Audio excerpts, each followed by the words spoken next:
अस्सलाम वालेकुम, my name is Mohammad Ali Raza and welcome to my YouTube channel first year second year chemistry. तो आज first year chemistry का third chapter का जो बहुत ही इंपॉर्टेंट टॉपिक है वो है जी जनरल गैस इक्वेशन।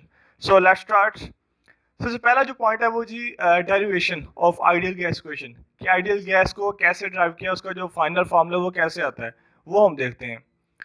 अब आपको पहले ही पता है कि जो Boyle's law, Charles law, Avogadro's law हमने जो पढ़े थे वो मैंने इधर राइट डाउन किए हुए हैं। ठीक है, जिसमें ये वॉल्यूम जो इन्वर्सली प्रोपोर्शनल ऑफ प्रेशर है तो वो Boyle's law, keeping temperature number of moles constant. ठीक है, इसी तरह चार्ल्स लॉ क्या है, वॉल्यूम जो है टेम्परेचर के डायरेक्टली प्रोपोर्शन है, प्रेशर और नंबर ऑफ मोल्स क्या है कांस्टेंट। इसी तरह Avogadro laws, volume is directly proportional to number of moles, keeping pressure and temperature constant. ये तीनों लॉज पढ़े थे हमने कि किसी किसी ना किसी चीज को कांस्टेंट किया हुआ था। अब आगे क्या कहता है, कहता है if no variable is constant. कहता है अब हम ड्राइव करने के लिए थोड़े टाइम के लिए सपोज कर लेते हैं कि कोई भी वेरिएबल कांस्टेंट नहीं है। जिस तरह टेम्परेचर, नंबर ऑफ मोल्स ये कांस्टेंट है ना, उधर कोई भी कांस्टेंट नहीं है। ठीक है, सारे वेरिएबल्स हैं। तो उस केस में क्या करते हैं, फिर ये जो कांस्टेंट है ना इनको हम भूल जाते हैं। फिर हम इन रिलेशंस को देखते हैं। अभी तक देखिए लेफ्ट साइड पे तमाम में वॉल्यूम है। अब वॉल्यूम एक लिखेंगे हम, बाकी अगर कोई फ्रैक्शन इन्वॉल्व कर रहा है, मतलब कोई बटे में है तो वो नीचे आ जाएगा, अगर कोई बटे में नहीं है तो उसको हम ऊपर लिख देंगे। अब आप इधर देखें वॉल्यूम एक साइड पर आ जाएगा, टेम्परेचर में भी फ्रैक्शन नहीं है और नंबर ऑफ मोल्स में भी, मतलब बटा इन्वॉल्व नहीं है, तो ये दोनों क्या ऊपर आ जाएंगे इस तरह। Volume is directly proportional to number of moles and temperature and inversely proportional to pressure. ये रिलेशन आ जाएगा हमारे पास। अब हमने क्या करना है, प्रोपोर्शनैलिटी को खत्म करना है। जब भी प्रोपोर्शनैलिटी को खत्म करते हैं तो उसकी जगह पर एक इक्वल का साइन आता है और साथ में कोई कांस्टेंट ऐड करते हैं।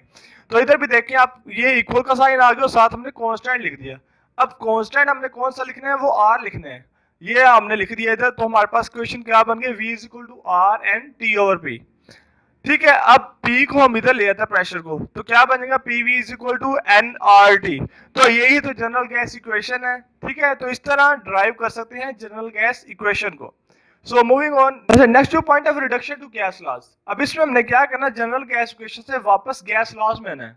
अब इधर एक बात याद रखना, जब गैस लॉज से जनरल गैस इक्वेशन में आए तो हमने कुछ कांस्टेंट जो थे उनको हमने वेरिएबल डील किया, लेकिन अब हम जनरल गैस इक्वेशन से गैस लॉज की तरफ जाना है तो दोबारा हम कांस्टेंट के साथ डील करेंगे। ठीक है, वो कैसे हम देखते हैं आगे। ये जो है ना, ये आर जो है ना कांस्टेंट होता है, फिक्स वैल्यू इसकी। जिस तरह गैस लॉज में के होता है ना, इस तरह आर है कांस्टेंट।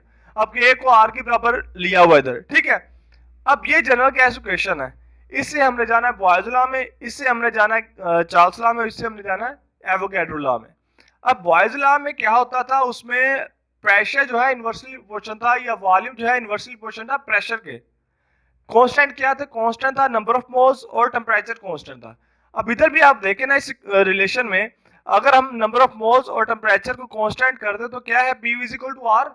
आर क्या है, कांस्टेंट। तो उधर भी यही था, P इज इक्वल टू के या P is equal to R, दोनों सेम ही है ना।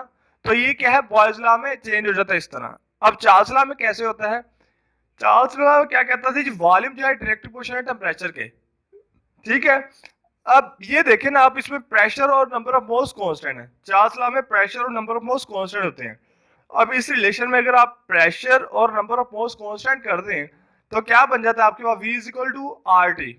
आर क्या है, कांस्टेंट, इधर के है इधर आर है, तो दोनों क्या है, सेम है। तो इस तरह जो जनरल गैस इक्वेशन है चार्ल्स लॉ में ड्राइव हो जाती है। अब नेक्स्ट क्या है जी, एवोगैड्रो लॉ। एवोगैड्रो लॉ क्या कहता था, जो वॉल्यूम जो है डायरेक्टली प्रोपोर्शनल है नंबर ऑफ मोल्स से।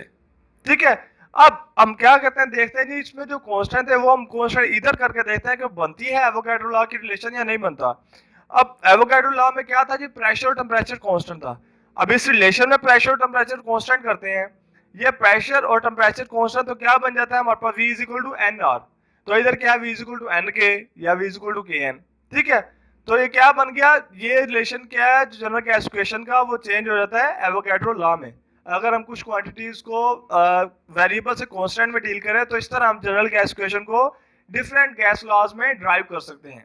ठीक है, अगर आप इधर आर की जगह कांस्टेंट लिख रहे हैं ना और इधर भी के की जगह कांस्टेंट लिख लें तो इस तरह आपको शायद समझने में आसानी हो। ठीक है, अब मूविंग ऑन, नेक्स्ट जो पॉइंट है वो क्या है जी, डेफिनेशन। डेफिनेशन हम देखते हैं इस जनरल गैस इक्वेशन से क्या बन सकती है डेफिनेशन। ये जनरल गैस इक्वेशन है। अब इसमें कहता है कि अगर आपके पास कोई गैस है, उसकी कोई क्वांटिटी है, तो उसका जो product of pressure and volume वो होगा इक्वल किसके, वो इक्वल होगा number of moles general gas constant और एब्सोल्यूट टेम्परेचर के प्रोडक्ट के। ठीक है, तो ये आप डेफिनेशन भी लिख सकते हैं। अब नेक्स्ट जो पॉइंट है, फॉर 1 मोल ऑफ गैस, कहता है लेट्स सपोज आपके पास 1 मोल ऑफ गैस है, तो उसके लिए आप एक और रिलेशन भी ड्राइव कर सकते हैं, जो कि सेकंड रिलेशन भी कह सकते हैं जनरल गैस इक्वेशन का। अब हमारे पास जो फर्स्ट रिलेशन क्या है, EV is equal to nRT। अब फॉर 1 मोल है तो n क्या है, नंबर ऑफ मोल को रिप्रेजेंट कर रहा है, तो n की जगह हम 1 मोल की वैल्यू लिखेंगे। तो वो जब लिखी तो हमारे पास क्या आ जाएगा, PV is equal to RT। 1 लिखे या ना लिखे कुछ नहीं होता। ठीक है, अब इसको T को जो ना एक साइड पर ले आ रहे हैं, कांस्टेंट को एक साइड पर और जो वेरिएबल है उनको एक साइड पर।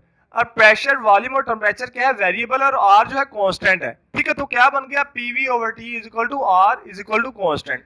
अब कहता है लेट्स सपोज आपके पास 2 गैसेस हैं, तो हम क्या करते हैं, P1 V1 ओवर T1 जो है फर्स्ट गैस के लिए, P2 V2 ओवर T2 जो है सेकंड गैस के लिए है, तो इन दोनों को बराबर क्या रखेंगे, R के बराबर रखेंगे।